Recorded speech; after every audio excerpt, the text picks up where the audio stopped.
Hello friends नमस्कार जय जगन्नाथ एवं अणस फैमिली मस्ती को आपण मानक मु स्वागत जनाऊँगी एवं बड़ गुरुजन मु नमस्कार जनाऊँगी आज आपण सहित तो मुझे बहुत भल वीडियो निश्चित भाव में सेयार करी ता पूर्व आपको कही रखुच्छी आपड़ी मोर चैनल आज फास्ट टाइम देखुं ताले मो चैनल को तो निश्चित भाव में सब्सक्राइब करूँ और पाखे बेल आइकन बटन टी क्लिक करनी जहाँफल कि मोर प्रत्येक नुआ नुआ वीडियो नोटिफिकेशन खूब शीघ्र आपण पाखे पहुँची ताले चलतु एबे आमे वीडियो टी स्टार्ट करनबा। हेलो फ्रेंड्स तो आज वीडियोटी तो आम एवं स्टार्ट करनबा आपण मैंने तो थंबनेल देखिए जानी सारे तो आज वीडियोटी रही हाकुटी उपरे तेबे चलतु आम आम वीडियोटी को एवं स्टार्ट करनबा। हाकुटी तो होउची एपरि एक समस्या जेते शीघ्र आसे आम जल आड़ को दौड़ुचे किंतु किछि लोक पानी पीवा पर मध्य सेमानकर हाकुटी से आराम पाई पारुना जदि बारंबार आपण मानकर हाकुटी होता है तेबे अनेक समस्या आड़ को सूचाई थाए। हाकुटी पाई अनेक गुड़िए कारण थाईपारे जो डायफ्रागम रे संकोचन होउची मुख्य कारण। वास्तव में जितेबले डायफ्रागम रे संकोचन हुए सेतेबेले आमर फुसफुस शीघ्र वायु टाणिबा आरंभ करे। तो जो टाइम रे हाकुटी आमर आरंभ हुए यह व्यतीत आपण जदि फास्ट फूड खाउछंती तेबे आमर मध्य हाकुटी होता है। आमर जदि हजम प्रक्रिया व्याघात हुए सेतेबेले ही आमर हाकुटी होता है। विंडो पाइप रे अत्याधिक गति एवं गैस हेतु आमर हाकुटी होता है। जदि केतेबेले केमिति हाकुटी हुए से तो साधारण कथा जदि बारंबार हाकुटी हुए तेबे चलतु तार आम उपाय करवा तो जल व्यतीत तेबे चलतु आम आमर सही हाकुटी न होवा पई आम कौन उपाय करवा तेबे चलतु। प्रथम टिप्स हूँ आपण मैंने महू खातु जदि बारंबार आपण मानकर हाकुटी होता है तेबे आपण मैंने महू खाइले वास्तव में यही हाकुटी बहुत शीघ्र भल होता है एवं आमको आराम मिलता है। सो सेकेंड रे होची जितेबेले आमर हाकुटी आसुची आमे किछि लेंबू किबा भिनेगार चाटिबा तो आपण मैंने लेंबू चाटी पारंती नचेत भिनेगार किछि चाटी पारंती चाटिले आपणकर हाकुटी समस्या आपण मैंने खूब शीघ्र मुक्ति पाई परिबे।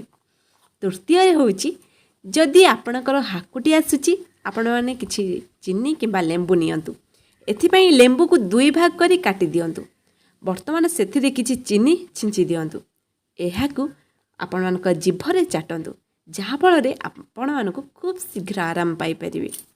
तो चतुर्थ रे होची आपण माने किछि पनीर बटर नै परिबे तो आमे जदि पनीर बटर खाइबा मते हमर आमे एही हाकुटी समस्या मुक्ति पाई परिबा। पंचम रे होची आपण माने गोटे छोट अदा खंड नहीं तो आपण मैंने पार्टी रखिए मझिरे मझिरे से अदा खंड को टिके चोबेबे जहाँफल कि आम खूब शीघ्र यही हाकुटी समस्या मुक्ति पाई परिबा।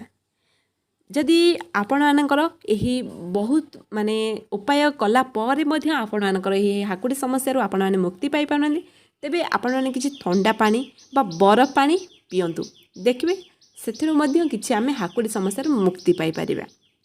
तो सप्तम होची जितेले आपण से आपण मैंने तो अनेक गुड़िए समस्या कले तो आम ए कि जोग करवा तो रामदेव बाबा तो जोग करुँच तो जितेबाला आपण मानकर यही हाकुटी होउची बारंबार सही अवस्था आपण मानकर आंठू छाती आड़ को टाणतु एवं आपण मानकर मुंड को से तो आपण मानकर गोड़ आंठू को तो आपण माने छाती के नहीं आपण मानकर ए मुंड को मध्य नुआंतु नई पड़ा द्वारा आपण मानकर देखिए एमिति करने द्वारा आपण मानकर निश्चिंत भाव में आपण माने यही समस्या आपण माने खूब शीघ्र मुक्ति पाई परिबे।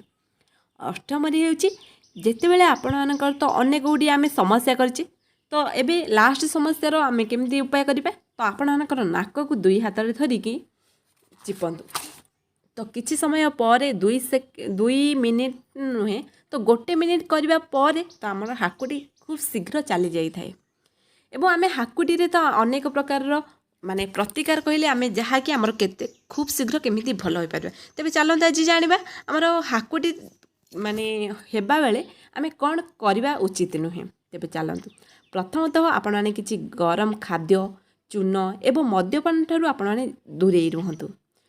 सेकेंड हबुची आपण माने किछि चुइंगम बा धूमपान जदि करूछंती तेबे ताहा ठारू मध्ये आपण माने दूरे रहंतु।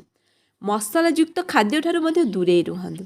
शीघ्र खाइबा ठारू दूरे रहंतु। तो आपण माने जदि खूब शीघ्र खाइबा खाउछंती ତେବେ ଆପଣମାନେ ସ୍ଲୋ ସ୍ଲୋ ଖାଇବା ପାଇଁ ଚେଷ୍ଟା କରନ୍ତୁ, ଯାହାଫଳରେ କି ଆମର ଏହି ହାକୁଟି ସମସ୍ୟା ହେବାର ଆମେ ମଧ୍ୟ କିଛି ଆରାମ ପାଇପାରିବା। ତ ଆମେ ଯଦି ଆମର ହାକୁଟି ହେଉଛି ଆମେ ସେହି ସମୟରେ ଯଦି ଆମେ ଖୁବ୍ ଶୀଘ୍ର ଶୀଘ୍ର ଖାଇବା ତେବେ ଆମର ଆହୁରି ଜୋରରେ ଆମର ହାକୁଟି ହୋଇଥାଏ। ପଞ୍ଚମରେ ହେଉଛି ଅତ୍ୟଧିକ ଥଣ୍ଡା, ଅତ୍ୟଧିକ ଗରମ ଖାଦ୍ୟ ଠାରୁ ଆମେ ଦୂରେଇ ରହିବା ଉଚିତ। ତ ଆପଣମାନଙ୍କୁ ମୋର ଏହି ଭିଡ଼ିଓଟି କେମିତି ଲାଗିଲା ମୋର ବନ୍ଧୁମାନେ, ତ ଆପଣମାନେ ତ କମେଣ୍ଟସ୍ ମାଧ୍ୟମରେ ଆପଣମାନଙ୍କର ମତାମତ ଦେବେ ବୋଲି ମୁଁ ଆଶା କରୁଛି। ତେବେ ମୁଁ ମୋର ଆଜି ଭିଡ଼ିଓଟିକୁ ଏଇଠାରେ ରଖିନେଉଛି। ଆଉ ଏହି ଉପାୟ ଗୁଡ଼ିକ ନିଶ୍ଚୟ ଭାବରେ ଆପଣମାନେ ଯଦି କରିବେ ଆପଣମାନେ ଏହି ହାକୁଡ଼ି ସମସ୍ୟାରୁ ଖୁବ୍ ଶୀଘ୍ର ମୁକ୍ତି ପାଇପାରିବେ। ତ ଜୟ ଜଗନ୍ନାଥ ମୋର ଫ୍ରେଣ୍ଡସ୍।